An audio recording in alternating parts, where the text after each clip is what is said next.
এই ভিডিওতে আমি তোমাদের এন্টিটি ইন্টিগ্রিটি কনস্ট্রেন্ট সম্বন্ধে বোঝাবো। ছবিটা লক্ষ্য করো আর আমার মাউস পয়েন্টারটাও খেয়াল করো। এখানে দেখো একটা টেবিল রয়েছে বা রিলেশন রয়েছে, নাম হচ্ছে স্টুডেন্টস। আরেকটা টেবিল বা রিলেশন রয়েছে যার নাম হচ্ছে স্ট্যাটাস। স্টুডেন্টস টেবিল বা স্টুডেন্টস রিলেশনে রয়েছে registration number field, student name field বা অ্যাট্রিবিউট এবং ইয়ার ফিল্ড বা অ্যাট্রিবিউট। আর স্ট্যাটাস টেবিলে বা স্ট্যাটাস রিলেশনে রয়েছে রেজিস্ট্রেশন নাম্বার এবং রেজাল্ট ফিল্ড বা অ্যাট্রিবিউট। এবার খেয়াল করো, এই রেজিস্ট্রেশন নাম্বার REGNNO অর্থাৎ রেজিস্ট্রেশন নাম্বার হলো স্টুডেন্টস টেবিলে প্রাইমারি কি।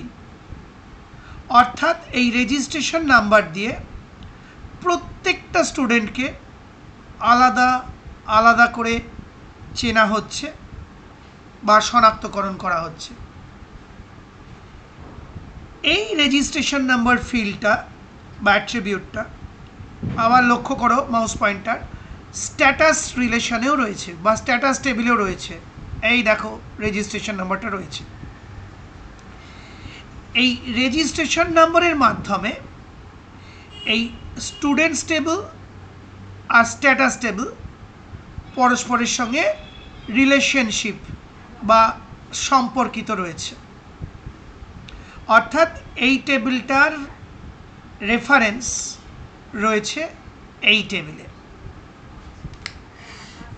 এবার দেখো দুটো টেবিলকে রিলেট করে কীরকমভাবে তথ্য পাওয়া যায়।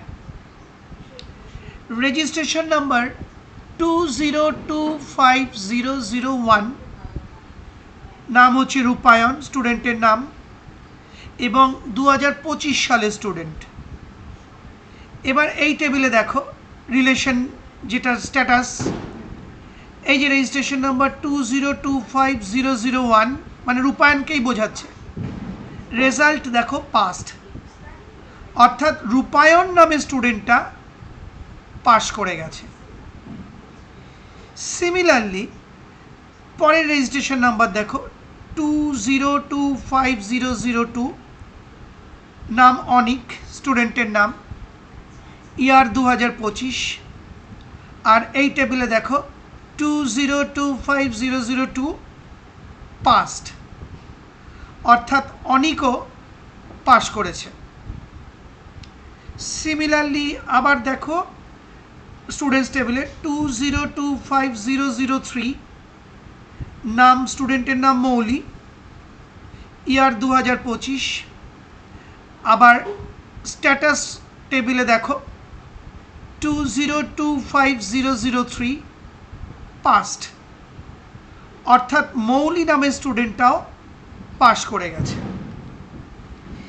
এইবার চতুর্থ স্টুডেন্টটা দেখো 20250004 স্টুডেন্টের নাম হচ্ছে নীলাভ, ইয়ার 2025।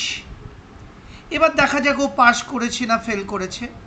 আমি চলে এলাম স্ট্যাটাস টেবিলে, কিন্তু দেখো এই যে ফিল্ডটা বা এই সেলটা ফাঁকা, আর এই ফাঁকা ভ্যালুকে বলা হয় নাল ভ্যালু। কোনো কারণে এখানে রেজিস্ট্রেশন নাম্বারটা ভুল করে এন্ট্রি করা হয়নি, বা তার রেজিস্ট্রেশন নাম্বারে অন্য কোনো সমস্যা আছে তাই এন্ট্রি হয়নি। যাই হোক, এখানে রেজিস্ট্রেশন নাম্বারটা ফাঁকা। তাহলে কিন্তু এইখানে যে ছাত্র বা ছাত্রীটির রেজিস্ট্রেশন নাম্বার আমরা জানতে পারছি না, সুতরাং আমরা কিন্তু তার পুরো রেজাল্ট বুঝতে পারছি না। অর্থাৎ আমরা ধরে নিচ্ছি এটা নীলাভ, কিন্তু যেহেতু এখানে রেজিস্ট্রেশন নাম্বারটা নেই, অর্থাৎ নাল ভ্যালু রয়েছে, সুতরাং নীলাভর রেজাল্টটা পাস কি ফেল আমরা কিন্তু জানতে পারছি না। তার মানে কি দাঁড়ালো, এই রেজিস্ট্রেশন নম্বর ফিল্ডের মাধ্যমে স্ট্যাটাস টেবিল আর স্টুডেন্টস টেবিল পরস্পরের সঙ্গে রিলেটেড রয়েছে, এই যে রিলেশনশিপের লাইন। কিন্তু যদি কোনো রেজিস্ট্রেশন নাম্বার নাল থাকে বা নাল ভ্যালু থাকে, তাহলে কিন্তু সেই রেকর্ডটার সম্বন্ধে তথ্য পাওয়া যায় না। এই বিষয়টাই লক্ষ্য করে বা নজর রাখে এন্টিটি ইন্টিগ্রিটি কনস্ট্রেন্টস।